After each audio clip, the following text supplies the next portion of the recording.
క్రీస్తునందు ప్రియమైన వాళ్ళారా, మన ప్రభువైన యేసుక్రీస్తు నామమున మీకు అందరికీ సాయంకాల శుభములు వందనములు తెలియజేస్తున్నాను. Passion light house ministries Sunday evening online Telugu Bible స్టడీకి క్రీస్తు ప్రేమతో ఆహ్వానిస్తున్నాం. వీళ్ళారా, ఇక్కడ ఒక చెట్టును చూస్తున్నాం. ఈ యొక్క చెట్టు ఫలభరితమైనటువంటి వృక్షము. మరి పండ్లు బాగున్నాయి, పూలున్నాయి, కొమ్మలున్నాయి, ఆకులు అన్నీ కూడా పచ్చగా ఉన్నాయి. చెట్టు అంతా పచ్చగా ఉంది. మరి ఇంత బలంగా ఆరోగ్యంగా ఈ చెట్టు ఉండటానికి కారణం ఏంటి అని మనం ఒకసారి ఆలోచిస్తే మనకందరికీ తెలుసు. ఈ చెట్టు ఉన్నటువంటి భూమి సారవంతమైనటువంటి భూమి. మళ్ళీ భూమి సారమైనప్పటికీ కూడా మరి ఇది చెట్టులోనికి పోవటానికి ప్రధాన కారణం ఏంటి? ప్రధాన కారణము చెట్టుకున్నటువంటి వేర్లు అని మనకందరు కూడా తెలుసు. ఈ చెట్ల వేర్ల ద్వారానే మరి భూమిలోని సారమును, మరి నీటిని, అదే ఎరువును అంతటిని కూడా ఈ యొక్క వేర్లు గ్రహించి వాటి ద్వారా చెట్టుకు మరి ఆ చెట్టు ఫలించడానికి, అభివృద్ధి పొందించడానికి, విస్తరించడానికి తోడ్పడుతుంది. అదేవిధంగా ఈ వేర్లను మనము క్రైస్తవ జీవితంలో విశ్వాసముతో పోల్చుకొనవచ్చును. విశ్వాసం అనేటువంటిది చెట్టుకు ఏ విధంగా ఉపయోగపడుతుంది, చెట్టు ఏ విధంగా జీవించడానికి, చెట్టు ఏ విధంగా బలపడటానికి, అభివృద్ధి పొందడానికి ఉపయోగపడుతుందో ఆ విధంగా క్రైస్తవ జీవితానికి మూలము, ప్రధాన కారణము మనిషి యొక్క లేక క్రైస్తవుని యొక్క విశ్వాసము అని ప్రధానంగా మనం తెలుసుకోవాలి. మరి ఈ యొక్క భూమి ఏంటంటే నిజమైనటువంటి సువార్త, క్రీస్తు సువార్త, రక్షణ సువార్త. ఈ యొక్క భూమి మంచిదిగా ఉంది. మరి భూమి ఉన్నటువంటి సారములో మనం ప్రధానంగా నీరు, ఎరువు అని అంటుంటాం. ఈ నీరు, ఎరువు మరి ప్రార్థనా జీవితము, వాక్య అనుదిన ధ్యానము. మన వాక్యాన్ని చదువుతాము అనుదినము, కానీ ధ్యానించము. చాలామంది చదువుకొని వెళ్ళిపోతుంటారు, బైబిల్ చదివాని ఈరోజు అయిపోయిందని. కాబట్టి ధ్యానించటం, అందుకనే 1వ కీర్తనలో రాబడినట్లుగా మరి అనుదినము దివారాత్రులు దాన్ని ధ్యానించేవాడు నీటి కాలువలో ఎవరైనా నాటబడిన చెట్టు వలె, ఆకు వాడక తన కాలమందు ఫలమించు చెట్టు వలె ఉంటాడని చెప్పి మరి మనకందరికీ తెలుసు ఆ వాక్యము, దాని యొక్క సారాంశము. కనుక ఈ విధంగా మరి క్రైస్తవ జీవితంలో విశ్వాసము లేకుండా దేవునికి ఇష్టడైనట అసాధ్యము. విశ్వాసము ద్వారానే మనము జీవిస్తున్నాము. విశ్వాసము ద్వారానే మన మనుగడ అనేటువంటిది మనం ప్రధానంగా గుర్తుపెట్టుకొని ఆ విశ్వాస సువార్తలో మరి దేవుని విశ్వసించటంలో, దేవుని కార్యమును, శిలువ కార్యమును విశ్వసించటంలో ఎటువంటి సందేహము లేకుండా మనము ఎంతగా విశ్వసిస్తామో అంతగా బలపడతాం. మరి ఈ విధంగా కాకుండా వేరే భూమిలో ఉన్నటువంటి చెట్లను గమనిస్తే అవి ఎండిపోయినవిగా, ఎదగలేనివిగా, హైట్ కూడా పెరగకుండా మరి చిన్నగానే ఉండిపోతూ వాటి ఆకులు, కొమ్మలు అంతా బలహీనంగా ఉండటము ఇవి గమనిస్తున్నాం. దానికి కారణం ఏంటంటే ఆ భూమి, అక్కడ ఉన్నటువంటి భూమి, దాంట్లో సారము లేదు, ఆ చెట్టుకు వేర్లు బలంగా లేవు. ఇవన్నీ కూడా ఏంటి అనేది మనము చూసుకున్నాం, మనకు అర్థమైపోయి ఉంటుంది ఇప్పటికే.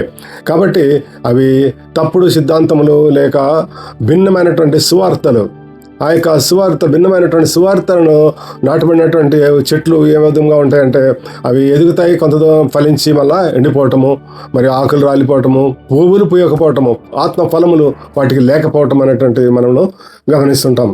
కాబట్టి సరైన సువార్త మరి మంచి సారవంతమైన భూమిలో నాటబడిన చెట్టుకు ఏ విధంగా ఉపయోగపడుతుందో ఆ విధంగా క్రైస్తవునికి ఉపయోగపడుతుంది అని మనము ఈ సందర్భంలో గ్రహించాలి. తర్వాత మరి మనం రక్షింపబడినప్పుడు ఏం జరుగుతుంది అనేటువంటిది మనము మరొకసారి జ్ఞాపకం చేసుకుందాం. రక్షింపబడినప్పుడు ఏం జరుగుతుందని లాస్ట్ టైం కూడా ఒకసారి ధ్యానం చేశాము.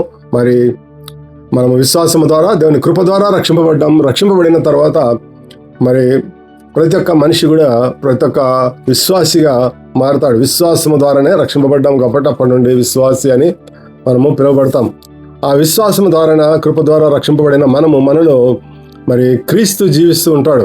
మనము పాపముల నిమిత్తం, మన అపరాధముల నిమిత్తం ఆయన చనిపోయి మనల్ని నీతివంతులుగా తీర్చుటకు లేపబడినని రాయబడిన మాటలను బట్టి మనల్ని నీతివంతులుగా చేశాడు, మనలను రక్షించాడు. మనం రక్షింపబడ్డాము. మన పాపము నిమిత్తం, అపరాధము నిమిత్తము మరి నరకలోకానికి పోయి నశించిపోవాల్సిన వారిని మరి దేవుడు వెతికి రక్షించాడు అనే విషయం మనకందరూ కూడా తెలుస్తుంది. మరి అదేవిధంగా రోమపత్రిక 6:11 చూస్తే అటువలే మన పాపం విషయంలో చనిపోయి దేవుని యందు క్రీస్తు ద్వారా మరి మనము జీవిస్తున్నాము. మనం జీవించుతున్నది క్రీస్తు ద్వారా, దేవుని కొరకు జీవిస్తున్నాము.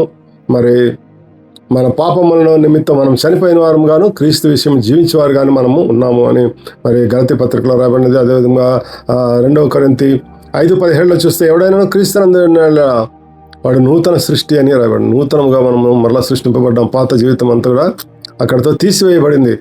ఆ పాత జీవితము మరి జస్ట్ రిపేర్ చేయటంగా తీసివేయబడింది. మన పాపములు తీసివేయబడినాయి. ఎందుకంటే సిలువలో చేసిన గొప్ప కార్యము, మన పాపములంతటినీ యేసుక్రీస్తు భరించాడు. కాబట్టి భరించి ఆయన ఆ యొక్క భయంకరమైన మరణాన్ని పొందాడు. కాబట్టి ఆ యొక్క కార్యము జరిగినది. ఆ కార్యం వన్స్ ఫర్ ఆల్ జరిగింది. యేసుక్రీస్తు ప్రభు వన్స్ ఫర్ ఆల్ చేసేసాడు. కాబట్టి మన పాపములు క్షమింపబడినవి, మనము రక్షింపబడ్డాము, యేసు రక్తం ద్వారా మనం రక్షింపబడ్డాము అనే విశ్వాసం మనకి అందరిలో కలుగుతుంది. ఆ యొక్క విశ్వాసం ద్వారానే మనము జీవించవలసిన వారమై ఉన్నాం. 3 విషయాలను మీ దృష్టికి లాస్ట్ టైమే చెప్పాం, మరొకసారి దాన్ని గుర్తు చేస్తున్నాం. ఆత్మ అనేది రక్షింపబడింది. మన ఆత్మ రక్షింపబడింది. మన ఆత్మకు నిత్య జీవం అనుగ్రహింపబడింది. మనం మరణించినప్పటికీ మనకు హోప్ అనేటువంటిది ఉంది. యేసుక్రీస్తు ద్వారా ఆయన విశ్వసించేవారు నశింపక నిత్య జీవం పొందినట్లు ఆయన అనుగ్రహించాలని ఉంది. ఆ విశ్వాసం ద్వారా మనము ఆ యొక్క నిత్య జీవంలోనికి మనం ప్రవేశించేటువంటి అవకాశం యేసుక్రీస్తు ప్రభు రక్తం ద్వారా మనకు అందరికీ కూడా కలిగింది. ఆత్మ రక్షింపబడినది అనేది మనము ప్రధానంగా తెలుసుకోవాలి. అయితే ఇంకా 2 భాగాల సంగతి ఏంటి? మనసు, మరి ఆ తర్వాత దేహము. ఈ యొక్క దేహము, మనసు అంటే సోల్ అని, మైండ్ కూడా, మనసు. మరి ఇవి అన్నీ కూడా ఒకే విభాగానికి చెందినవి. ఆ పదాలన్నీ కూడా పర్యాయ పదాలు. కాబట్టి సహోదరులారా, పరిశుద్ధమును దేవునికి అనుకూలమును సజీవ యాగముగా మీ శరీరములను ఆయనకు సమర్పించుకొనడని దేవుని వాత్సల్యం బట్టి మిమ్మల్ని బ్రతిమాలుకొనుచున్నాను. ఇటు సేవాయుక్తమైనది మీరు ఈ లోక మర్యాదలను అనుసరింపగా ఉత్తమమును అనుకూలమును సంపూర్ణమునైన దేవుని చిత్తం ఏదో తెలుసుకొని పరీక్షించి తెలుసుకున్నట్లు మీ మనసు మారి నూతనమౌట ద్వారా రూపాంతరము పొందుడి. కాబట్టి ఇక్కడ ఈ మాటల్లో మనకి ఈ బాడీ మైండ్ 2 కూడా వచ్చేస్తున్నాయి. మన యొక్క మనసు మార్చబడి మరి నూతనమౌట ద్వారా రూపాంతర స్థితి మనకి అవసరమని ఈ వాక్యము తెలియజేస్తుంది. తర్వాత శరీరమును సజీవ యాగంగా దేవునికి సమర్పించుకోవాలి. 3 ముఖ్యమైనటువంటి దశలను ఒక క్రైస్తవుడు తన జీవితంలో మరి పొందవలసిన వాడై ఉన్నాడు. 3 ముఖ్యమైనటువంటి దశలను మనము జస్టిఫికేషన్, శాంక్టిఫికేషన్, గ్లోరిఫికేషన్ అని మనం చెప్పొచ్చు. జస్టిఫికేషన్ అంటే నీతిమంతులుగా తీర్చబడటము, శాంక్టిఫికేషన్ శుద్ధులుగా చేయబడటం, పరిశుద్ధపరచబడటం. మరి గ్లోరిఫికేషన్ అంటే మనము మరి మహిమ శరీరముగా, మహిమ స్వరూపములోనికి మార్చబడటము. ఈ 3 కార్యములు కూడా దేవుడే చేస్తాడు. అయితే ఈ 3 దశలు కూడా క్రైస్తవ జీవితంలో మనము పొందుకోవలసిన వారమై ఉన్నాం.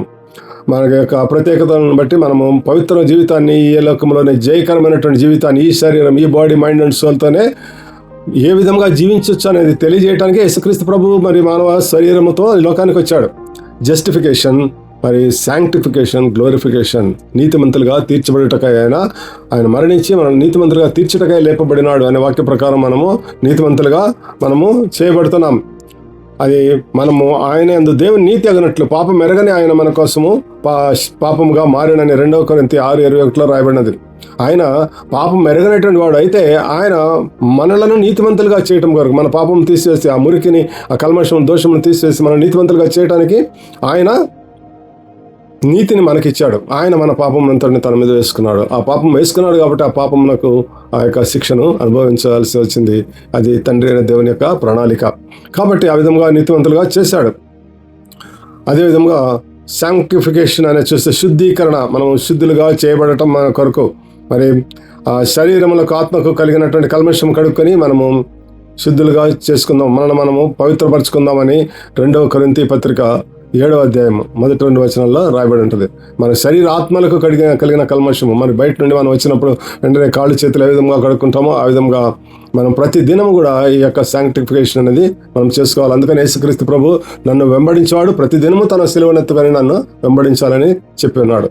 కాబట్టి ప్రతి దినము కూడా మనము మన యొక్క శరీరాత్మకు కలిగిన కల్మషములు, మన దోషములు, మరి నేత్రాశ, శరీరాశ, జీవపు డంబముల వలన ఈ లోకంలో మనం జీవిస్తున్నప్పుడు ఇవన్నీ కూడా మన సరౌండింగ్స్, మన మీద వాటి ప్రభావం ఉంటుంది. వాటన్నిటిలో కూడా మనం ఏ విధంగా మరి ఆ కల్మషం మనకేమైనా అంటుంటే వాటన్నిటి నుండి కూడా మనం శాంక్టిఫికేషన్, పరిశుద్ధపరుచుకొని మనము ప్రాణాత్మ దేహములను, మన శరీరాత్మలకు కలిగిన కల్మషములను కడుక్కుందాము అని మరి కొరింథీ పత్రిక 2 కొరింథీ 7వ అధ్యాయంలో రాయబడిన విధంగా మనం చేయాల్సిన వారు ఉన్నాం. మూడవది గ్లోరిఫికేషన్, మహిమపరచబడటం అనేటువంటిది దేవుని ద్వారానే జరుగుతుంది.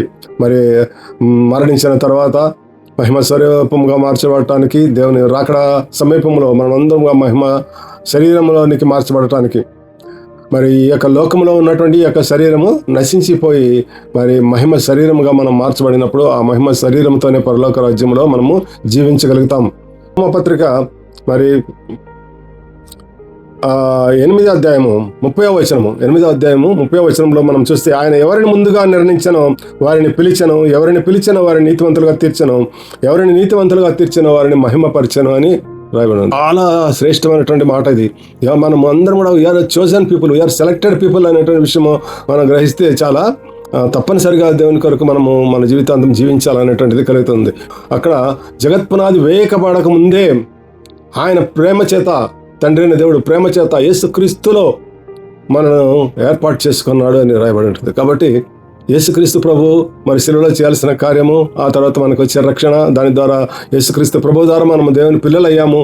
ఆ పిల్లల ద్వారా దేవుడు మనల్ని స్వీకరించి మనల్ని అందరూ కూడా తన బిడ్డలుగా చేసుకున్నాడు. ఆ విధంగా ఆ యొక్క ప్రణాళిక అంతా కూడా జగత్పునాది వేయకబడక ముందే జరిగిందంట. అంటే ఇది చాలా ఆశ్చర్యకరమైనటువంటి విషయం. కనుకనే ఆ మాట ఇక్కడ మనకి పౌలు మరి ఆత్మ ద్వారా ఆ మాట పలుకుతున్నాడు. ఎవరిని ముందుగా నిర్ణయించానో, ఎవరిని పిలిచానో. చూడండి, మనందరూ నిర్ణయించాడంటే మనం అందరం ముందుగా పిలిచాడు. మనం selected people, you are a special person for God అని మనం ఎప్పుడైనా ఆలోచించామా? నేను దేవునికి చాలా ప్రత్యేకమైన వాడను, దేవుడు నన్ను ప్రేమించాడు, నన్ను ఎన్నుకున్నాడు, నన్ను సెలెక్ట్ చేశాడు. ఇంతమంది వేరే వాళ్ళు ఉన్నా కానీ నన్ను సెలెక్ట్ చేశాడు అనే విషయాన్ని మనము గ్రహిస్తున్నామా? మన అందరితో పాటు కొన్ని వందల మందితో పాటు మనం చర్చికి వస్తున్నాము. అందరూ కూడా సెలెక్టెడ్ పీపులే, మరి మనలో వాళ్ళలో ఒకలే అని చెప్పి ఇట్లా చాలా తేలిగ్గా తీసుకునేవాళ్ళు. ఈ మాటను విని చదివి కూడా చాలా మంది దాటిపోయి ఉంటారు. కానీ కొంచెం లోతుగా ఆలోచించమని మనం చేస్తున్నాను. ఇది ఆలోచించిన వాడు ఎవరు కూడా మరలా దూరంగా పోవటానికి ఇష్టపడరు.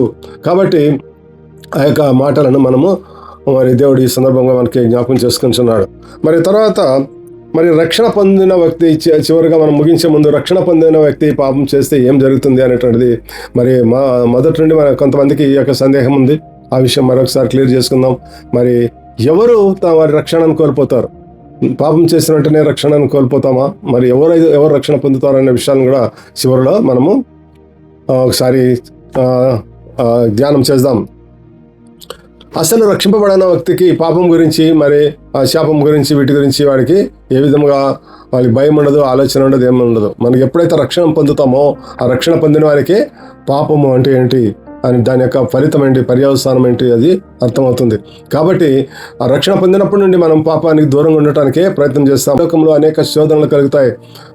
అయినను మీరు ధైర్యంగా ఉండండి, నేను శోధన జయించాలని దేవుడు చెప్పాడు. మరి దేవుడిని చెప్పినట్లుగా మనం ముందుకు పోయేటప్పుడు అనేక శోధనలు కలుగుతాయి. అయితే దేవుని వైపు మనం చూసినప్పుడు, విశ్వాసమును కర్త కొనసాగించేవాడని యేసు వైపు చూసినప్పుడు మనము మన పనిని ముందుకు కొనసాగించగలుగుతాం. లోకం వైపు చూసినప్పుడు మరి పేతురు ఏ విధంగా 2-3 అడుగులు వేసి నీటి మీద మరలా లోకం వైపు చూసి ఆ యొక్క గాలిని, నీటిని చూసి మరి అప్పుడు తను శోధనలో గురి అయి పడిపోవటం, మునిగిపోవటం జరిగిందో, ఆ విధంగా మనం కూడా ఈ లోకంలో పడిపోవడం జరుగుతుంది. అయితే వెంటనే మన దేవుని సన్నిధికి వచ్చినప్పుడు, దేవుని మొరపెట్టినప్పుడు ఎస్తే నన్ను క్షమించు, నా పాపం క్షమించు అని చెప్పి మన దేవుని అడిగినప్పుడు ఆయన వెంటనే ఏ విధంగా పేతురును సముద్రంలో మునిగిపోకుండా వెంటనే పట్టుకొని పైకి లేపేశాడు. ఆ విధంగా మనలను దేవుడు ఆ యొక్క పాపము నుండి లేవనెత్తడానికి శక్తివంతుడై ఉన్నాడు.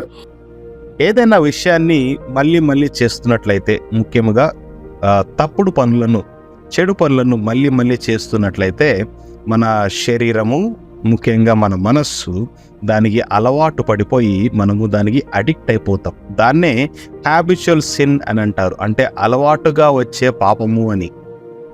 దీన్నే బైబిల్ ఏమంటుందంటే మనసులో ఉండే బంధకాలు లేదా బలమైన కోటలు అని దేవుని వాక్యం సెలవిస్తుంది. మరి వీటి నుంచి బయటికి రావాలంటే ఎలా?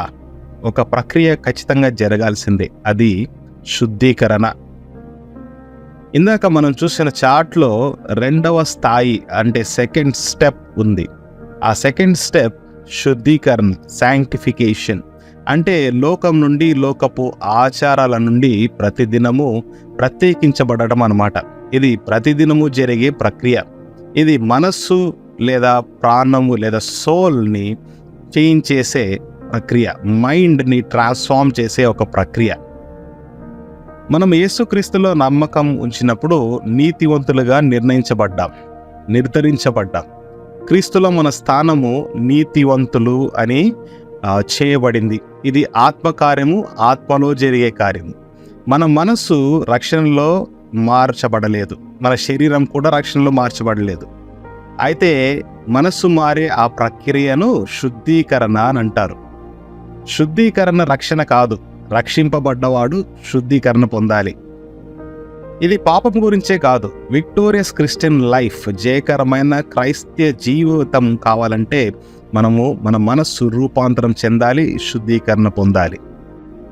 రోమీయులకు రాసిన పత్రిక 6:6 ప్రకారము మన పాత స్వభావం అంటే పాపి అనబడే ఆ వ్యక్తి సిలువలో యేసుస్వామితో మరణము పొంది మనము నూతన సృష్టిగా అయ్యాము. కాబట్టే పాపానికి మన మీద అధికారము లేదు. క్రీస్తు రక్తము ద్వారా రక్షణ పొందిన వ్యక్తి తన గత, వర్తమాన మరియు భవిష్యత్ పాపాలన్నీ కూడా క్షమించబడ్డాయి. ఆ వ్యక్తి యొక్క పాపి అనే హోదా క్రీస్తుతో పాటు శిలువపై చనిపోయింది. అందుకనే రక్షణ పొందినవాడు తప్పు చేస్తే పాపపు అధికారము అతని మీద లేదు, అతను నీతివంతుడే. కానీ మనకు కృప ఇవ్వబడింది పాపం కోసం కాదు. అందుకే పౌలు ఏమంటాడంటే, కృప ఎక్కువగా విస్తరిస్తోంది కాబట్టి మనం ఎక్కువగా పాపం చేద్దామా అని అడిగితే అలా అనరాదు అని పౌలు ఖండిస్తున్నాడు అనమాట. మీరు కూడా నేను రక్షణ పొందాను కదా, నేను పాపం చేస్తే పర్వాలేదులే, నాకు కృప ఉంది అని అనుకోవడమే పెద్ద పొరపాటు. రక్షణ పొందిన వ్యక్తి ఒకవేళ అతనికి చెడు అలవాట్లు ఉన్నాయేమో, కానీ అతని మనసులో మాత్రము నేను పవిత్ర జీవితం జీవించాలి అనే ఆశ ఖచ్చితంగా ఉంటుంది. ఆ ఆశ లేనివాడు నిజంగా రక్షణ పొందాడా లేదా అని ఒకసారి చెక్ చేసుకోవాలి. ఆ ఆశ ఉండి శరీరంలో పోరాటమే ఉంటుంది కదా, ఆ పోరాటమే ఆ వ్యక్తి రక్షణ పొందాడు అనడానికి ఒక గుర్తు. అపోజిల్ పౌల్ గారు కూడా ఈ పోరాటం గురించి రాస్తున్నాడు తన పుస్తకాల్లో. ఈ విషయంలో మనము జయకరమైన జీవితం జీవించాలంటే మనకు దేవుని వాక్యముతో సహవాసము మరియు పరిశుద్ధాత్మ దేవునితో సహవాసము మనకి చాలా తోడ్పడతాయి, మన మనస్సును రూపాంతరం చెందేలా చేస్తాయి. రక్షణ పొందిన వ్యక్తి ఒకవేళ పొరపాటు చేసినా, పాపం చేసినా, నువ్వు పాపివి, నీ రక్షణ పోయింది, నువ్వు అది, నువ్వు ఇది అని ఖండించడం మంచిది కాదు. ఎందుకంటే అతను ఆత్మలో రక్షణ పొంది ఉన్నాడు, అతని ఆత్మ పరిశుద్ధాత్మతో ఏకమై ఉంది, అతను పరిశుద్ధాత్మకి దేవాలయమే ఉన్నాడని దేవుని వాక్యం సెలవిస్తోంది. కాబట్టి మనం దేవుని వాక్యం మీదనే మనం ఆధారపడి ఉండాలి. మనస్సు శుద్ధీకరణ అనే ప్రక్రియలో ఉండటం కారణంగా పడిపోయే అవకాశం ఉంది, పాపము చేసే అవకాశం ఉంది. కానీ దేవుడు అతన్ని తిరిగి లేవనెత్తుతాడు. కాబట్టి మనం గుర్తుపెట్టుకోవాల్సింది ఏంటంటే, పాపం చేసినంత మాత్రం రక్షణ పోదు. రక్షణ కోల్పోతావు అని బెదిరించడం సరి అయింది కాదు, వాక్యానుసారమైంది కాదు. అయితే ఈ శుద్ధీకరణ ప్రక్రియలో జయం సాధించక పాపంలోనే కొనసాగుతూ ఉంటే దాని ప్రతిఫలం, దాని రిజల్ట్ అనేది ఖచ్చితంగా అనుభవించే అవకాశం ఉంది. ఉదాహరణకు ధూమపానంలో కొనసాగుతూ ఉంటే ఏమవుతుంది మీకు అందరికీ తెలుసు కదా, క్యాన్సర్ వస్తుందని సైన్స్ చెప్తుంది. తాగుతూ ఉండడం వల్ల లివర్ పాడవుతుందని వస్తుంది. కాబట్టి లస్ట్ఫుల్ థాట్స్ అంటే కామాభిలాష ఎక్కువగా ఉంటే బ్రోకెన్ మ్యారేజెస్ ఉంటాయని స్టాటిస్టిక్స్ సెలవిస్తున్నాయి. కాబట్టి ఇటువంటి విషయాల్లో రక్షణ పొందిన వాడైనప్పటికీ ఇటువంటి విషయాల్లో కొనసాగుతుంటే ఖచ్చితంగా పాపం యొక్క ప్రతిఫలాన్ని అనుభవించక తప్పదు. సరే, మరైతే రక్షణ పొందిన తర్వాత ఒకవేళ పాపం చేస్తే రక్షణ పోదు అనేది మనం తెలుసుకున్నాం. వాక్య ప్రకారముగా మనము దాన్ని డిస్కస్ చేసుకున్నాం. మరి ఏం చేస్తే రక్షణ కోల్పోతుంది? ఏం చేయకుండా ఉండాలి? ఏం చేస్తే మన రక్షణని, మన నీతి నిర్ధారణను ఎప్పుడు కోల్పోతాం? దాని గురించి విజయ్ కుమార్ గారు ఇప్పుడు ఎక్స్ప్లెయిన్ చేస్తారు. హెబ్రీ పత్రిక 6వ అధ్యాయము 4వ వచనంలో మనం ఒకసారి చూస్తాం. ఇది కూడా చాలా ముఖ్యమైనటువంటి విషయము. 6వ అధ్యాయం 4వ వచనం, ఒకసారి వెలిగింపబడి పరలోక సంబంధమైన వరములను రుచి చూచి పరిశుద్ధాత్మల పాలివారై దేవుని దివ్య వాక్యం యొక్క రాబోయే యుగ సంబంధమైన శక్తుల ప్రభావం అనుభవించిన తర్వాత తప్పిపోయిన వారు తమ విషయంలో దేవుని కుమారుని మరలా సిలువ వేయించి బాహాటంగా ఆయన అవమానపరుచున్నారు గనక మారు మనసు పొందినట్లు అటు వారిని మరలా నూతన పరచుట అసాధ్యము. చూడండి, ఇక్కడ ఇటువంటి వారు మారు మనసు పొందటము, మరలా వారి రక్షణ వాళ్ళకి ఇవ్వబడినటువంటి రక్షణను. దేవుడు శిలువ కార్యంలో చేసిన కార్యం ద్వారా ఎవరైతే విశ్వసిస్తారో వారందరూ కూడా రక్షింపబడతారు, వారందరూ కూడా రక్షణ ఇవ్వబడింది. కానీ వీరందరూ కూడా ఈ రక్షణను పోగొట్టుకుంటున్నారు. అదేవిధంగా హెబ్రీ పత్రిక 10వ అధ్యాయం 26వ వచనంలో మనం చూస్తాం, ఆ అనుభవ జ్ఞానం చేత మనము సత్య వాక్యమును గురించి అనుభవ జ్ఞానం పొందిన తర్వాత మనం ఈ వాక్యము సత్య సువార్త అని, సత్యవాక్యం అని మనం చెప్తూ ఉన్నాం. ఈ వాక్యమును పొందిన తర్వాత కూడా బుద్ధిపూర్వకంగా పాపం చేసిన వాడు మరలా వారికి బలి యాగము ఉండదు. 29లో కూడా చూడండి, దేవుని కుమారుడు పాదములతో తొక్కి తాను పరిశుద్ధపరచబడటకు సాధ్యము అయిన నిబంధన రక్తమును అపవిత్రంగా గాయించి కృపక మూలముగా ఆత్మను తిరస్కరించిన వాడు ఎంత ఎక్కువ దండనకు పాత్రుడవుతాడో మీకు తెలుసా అని పౌలు హెచ్చరిక చేస్తున్నాడు. ఇవన్నిటువంటి చేసేవాళ్ళు కూడా ఉన్నారు ఈ లోకంలో. మనం చూస్తున్నాం, మనం బైబిల్ని చించి వేస్తున్నాడు, కాల్చి వేస్తున్నటువంటి వారు మరి ఆ యొక్క నిబంధన రక్తమును అవమానపరిచేవారు.